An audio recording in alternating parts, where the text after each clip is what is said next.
Bienvenue sur le plateau de Parole des Lune. Nous recevons aujourd'hui la maire du Val d'Ajol et vice-présidente de la communauté de communes des Vosges méridionales, Anne Girardin. Bonjour. Bonjour. Merci d'avoir accepté notre invitation. Vous avez été élue en 2020 dans votre commune d'origine après un parcours atypique, on peut le dire. Vous êtes géomètre, bikeuse, vous avez fait beaucoup de voyages à moto. Et puis aujourd'hui, il y a cet attachement à améliorer l'ordinaire dans votre ville de toujours. Pourquoi ? Pourquoi? Parce que le développement local m'a toujours intéressée de par mon travail, puisque effectivement je travaille comme consultante à l'international et j'aide les gouvernements à monter des cadastres. Et de plus en plus, je me suis spécialisée dans le développement local, dans les cadastres locaux. Donc revenir chez moi et participer au développement de la vallée me fait plaisir, m'a toujours intéressée, tout Vos simplement. voyages, ce que vous avez vu dans différents continents, vous nourrissent aujourd'hui pour construire ce que peut être une ville de 4000 habitants? Bien sûr, ça me nourrit, mais c'est même essentiel. On part avec ses racines qui sont déjà bien fondées. On se nourrit à l'extérieur, à l'étranger, en rencontrant d'autres cultures, d'autres façons de penser. Et puis on revient chez soi en mettant en application ce qu'on a reçu ailleurs. Alors vous avez une première expérience en 2014 qui a duré 18 mois aux côtés de Jean Richard, puis vous êtes revenu cette fois à la tête d'une liste. C'était important pour vous de mener un projet, alors on ne va pas dire personnel, c'est toujours un travail d'équipe, mais un projet qui vous correspond le plus? Oui, tout à fait.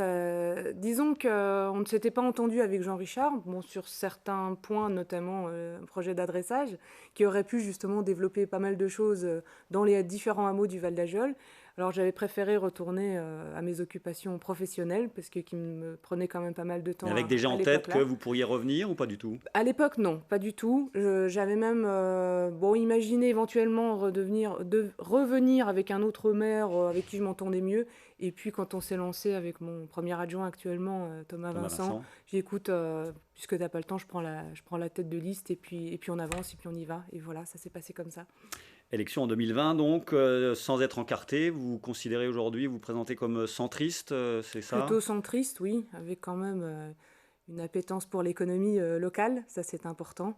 Après, je n'ai pas vraiment de parti, je n'ai pas de parti du tout, mais je pense que une bonne économie est soutenue par un environnement sain, de la santé, une bonne éducation, donc tout ça va ensemble.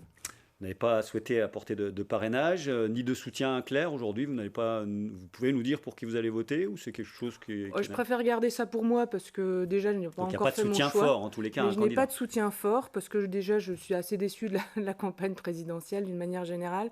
Et après au niveau du parrainage, j'aurais aimé soutenir un petit candidat, mais étant donné que ça peut être mal interprété, je me suis abstenue, tout simplement. Alors, on voit derrière vous Emmanuel Macron qui représente une partie du centre. Il y a aussi des centristes, le centre droit, qui est derrière Valérie Pécresse. Donc ça, vous n'arbitrez pas clairement aujourd'hui. Non, je n'arbitre pas clairement. Ce serait bien d'avoir une femme à la tête du pays, ça c'est sûr.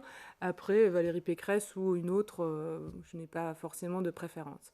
On va parler des législatives. Dans la troisième circonscription, la vôtre, donc le sortant Christophe Negelen, par avoir une sorte d'autoroute devant lui. Chaque fois que je pose la question ici, que ce soit des gens, des centristes ou des gens qui ne sont pas forcément de son parti, nous disent tous qu'ils sont contents de son travail. Et vous? Ouais, oui, c'est quelqu'un de plutôt dynamique.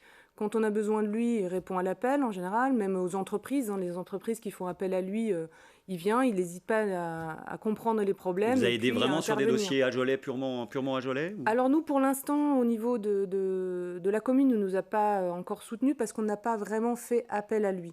Mais une fois qu'il sera réélu, ce qu'on espère, je pense que là, on va avoir besoin de lui pour le développement de l'eau et de l'assainissement parce que nous avons des réseaux très vieillissants et on aura besoin de son soutien à ce moment-là. Le message est passé. Un mot comme nous le faisons toujours sur vos indemnités, on va voir ça en tableau. En tant que maire d'une commune de 4000 habitants, je le rappelle, 1400 euros net, 500 euros comme vice-président de la communauté de communes. Qu'est-ce que vous avez à dire par rapport à cela? Est-ce que, question traditionnelle sur ce plateau, est-ce que ça correspond à l'engagement? Alors, si on ramène ça au taux horaire, vous allez me dire que je pense que vous êtes au SMIC ou pas loin, et même en dessous sans doute. Ouais, sûrement. Après, bon, moi, je me suis pas engagée pour l'argent, évidemment. Mais il faut vivre. Mais il faut vivre, voilà. D'autant plus que moi, vu mes fonctions professionnelles à l'international, j'ai été obligée de couper court à tout ça. Donc, c'était vraiment un choix.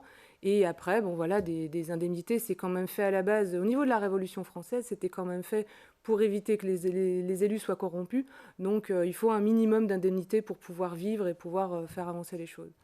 Bien évidemment, on file dans votre commune, celle du Val d'Ajol, donc, qui a gagné des habitants selon le dernier recensement, 80 exactement. À peu près 80, ouais. Comment vous l'expliquez? Qui sont ces gens qui sont venus toquer à votre porte? Je pense qu'il y a deux choses. Bon, la période Covid a été quand même favorable justement à ce regain de population, mais c'est aussi une commune qui est quand même peu chère par rapport à d'autres Le prix du mètre carré chez vous?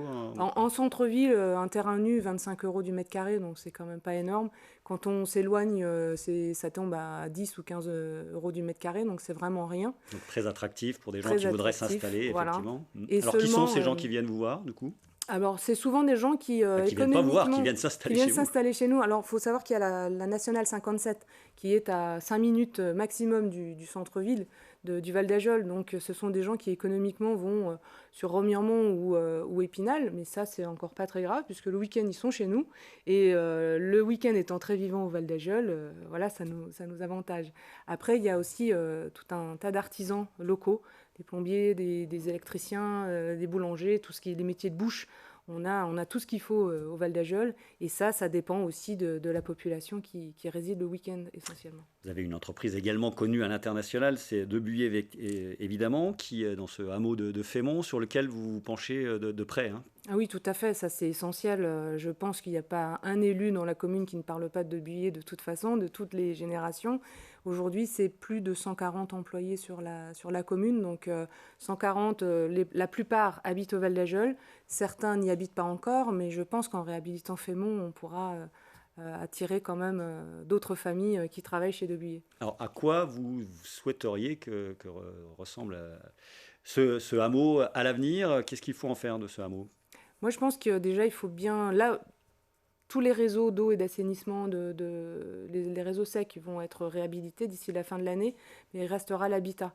Et il faudrait que ça redevienne une petite cité ouvrière vivante avec des commerces, quelques commerces, pourquoi pas un restaurant, qui donne vraiment envie d'y habiter, un cadre agréable et aussi pour l'entreprise elle-même, que les touristes aient vraiment envie de venir visiter l'entreprise parce que Fémont est aussi une petite cité agréable à voir. Ce qui, objectivement, n'est pas le cas aujourd'hui. Ah, c'est vrai. Hein, chacun pauvres d'entre nous habitants, qui est allé un peu sur place l'aura vérifié. Ça marche aussi chez vous, au sens propre comme au sens figuré. On a inauguré, pas plus tard que samedi, la maison de la randonnée. Il y avait beaucoup de monde, d'ailleurs. On va voir quelques images. Pourquoi? Enfin, c'est un outil, forcément, pour du développement touristique et donc économique. À quoi vous le destinez, cet outil? Alors bon, ce n'est pas essentiellement moi qui le destine au développement touristique, mais c'est l'idée de la nouvelle directrice de l'Office de tourisme qui a vu au Val d'Ajol une petite pépite verte. Et donc, il s'est dit, mais c'est ici qu'il faut qu'on ouvre une maison de la randonnée afin de donner quand même une image un peu plus florissante du tourisme vert. Et puis, ça ne va pas être que la randonnée à pied, à vélo, mais ça va être aussi la pêche, puisqu'on compte devenir station de pêche. Donc ça va être essentiel aussi. Il faut améliorer encore un peu la qualité de l'eau, c'est ça pour être... Alors il faut améliorer la qualité de l'eau, d'où l'intérêt de demander à nos partenaires institutionnels de mettre l'accent sur la rénovation de ces réseaux afin qu'on ait une eau de qualité pour pouvoir avoir ce gage de qualité au niveau de la pêche et enfin rayonner et pouvoir vraiment en faire la promotion. Donc faire venir du monde, évidemment, que ce soit pour se balader ou pour pêcher, puisque il n'y a pas que le massif, évidemment, sur lequel il est agréable de se promener. On le sait très bien que dans les Vosges du Sud-Ouest, il y a de très très jolis paysages. On va élargir le périmètre du territoire, si vous le voulez bien, et vous faire parler sous votre autre casquette, celle de vice-présidente de la communauté de communes des Vosges méridionales, qui regroupe 10 communes pour 30 000 habitants. Une histoire un peu contrariée pour vous. Il y a eu ce duel, on va dire ça comme ça, face à Jean Ingray, qui s'est joué à 4 voix, hein, c'est bien ça? Oui, c'est ça, oui. Jean Ingray, qui a dû démissionner par la suite puisqu'il était sénateur entre-temps. Et puis aujourd'hui, donc, vous êtes vice-présidente derrière Catherine Louis. Comment est-ce que vous imaginez ce travail intercommunal qui n'était pas une évidence pour vous au départ, on peut dire ça comme ça? Non, ce n'était pas forcément une évidence, mais bon, vu mes fonctions professionnelles, bon, voilà, je suis déléguée à l'urbanisme aujourd'hui, avec notamment le programme Petite Ville de demain, et puis éventuellement le développement d'un plan local d'urbanisme intercommunal, ce qui ne va pas être facile à monter, mais évidemment, puisqu'on est des communes très diversifiées, donc ça ne va pas être simple. L'eau et l'assainissement, transfert en 2026, qui va être un gros travail également. Mais Ça, voilà, ça a été une ce sont des pétaudière sujets passionnants. partout, hein, je ne veux pas vous Ouais. faire peur, mais vous le savez très bien, ouais, assainissement en termes d'intercommunalité, ça a toujours été très très compliqué. Quelles sont les pistes de développement au niveau intercommunal? L'attractivité culturelle, me disiez-vous, l'attractivité sportive, sachant que vous êtes rattaché à Remiremont, hein, qui est évidemment la ville phare de la Comcom. Tout à fait, Remiremont est notre bassin de vie. Après, avec le programme Petite Ville de demain, ce qui est bien, c'est que donc on est 3 villes qui sommes lauréates, donc Plombières, Remiremont et le Val d'Ajol. Plombières, vraiment les métiers d'art, d'artisanat, le bien-être. Remiremont qui doit devenir forcément un poumon culturel dans ce bassin de vie. Et puis nous, comme on l'a expliqué tout à l'heure, bassin plutôt nature. Donc ça, c'est une complémentarité vraiment de ces 3 communes qui drainent derrière les 10 communes du territoire. Il me reste 10 secondes, je ne peux pas ne pas vous poser la question. Vous êtes encore une jeune élue. Est-ce que vous voyez déjà d'autres mandats qui pourraient vous intéresser en France ou ailleurs? En France ou ailleurs, en France, je ne sais pas trop. Ailleurs, j'aime bien l'Europe. Je suis une fervente convaincue que l'Europe est le gage de la paix aujourd'hui, donc pourquoi pas. Mais Un mandat de j'en suis pas députée là. européenne J'en suis pourrait... pas là.